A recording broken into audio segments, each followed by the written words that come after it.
This is a side-lying external rotation for the shoulder. We're gonna use something like a bolster. I like this peanut. You can use something like a deflated ball, but this to me is a little too big. You could use a pillow like this. That to me is also a little too big. Actually, that's pretty good. But I think for me, that this amount of space between my body, so that as this drops, it doesn't pivot the ball out of the socket. I want that to be in a rested position, so slightly away from my body here. Then I'm gonna be breathing belly, chest, neck, elongating my spine, stabilizing my core with the breath out from the abs, then inhaling abs again.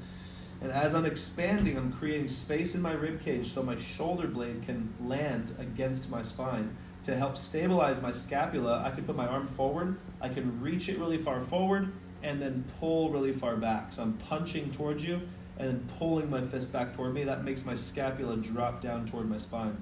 Then in that retracted position, I'll start in this neutral position, and then without letting my shoulder go forward at all, I'm letting my arm drop, but I'm moving from the bone of my upper arm. So I'm not even thinking about my hand. It's almost like there's a rod going in my elbow, and my upper arm is rotating. Almost like if it was here, and my upper arm rotates up and rotates down, rotates up, rotates down. But now I'm just bending the arm, but it's still only rotating from this upper arm.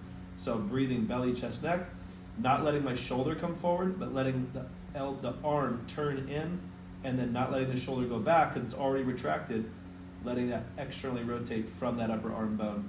So you can almost think about like a hot dog turning on a little spit that's getting cooked right here.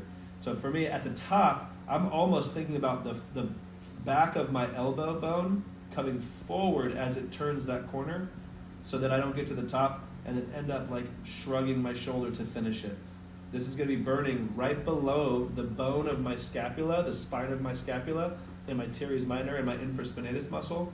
And you continue to breathe your spine really long. If you ever feel like you lose connection to the scapula, then you would just go back to here, protract, retract again. You wanna make sure there's space between your ear and your shoulder, and then you'd set it into a comfortable neutral, and then maintain that retractive sensation of stability, and then allow as much internal external rotation as possible without going past what you feel like you can control. So if it's too painful, too unstable, out of control, don't worry about that range. Even if you're just in here, you're building stability and trust between that brain and that muscle, getting the scapula to contract, and the internal external rotation, mobilization from the humerus, and that'll build your rotator cuff up. If you have any questions about reps, sets, reach out to your doc. If you're not sure if it's comfortable or if it's feeling the right way, again, talk to your doc at your appointment. See you soon.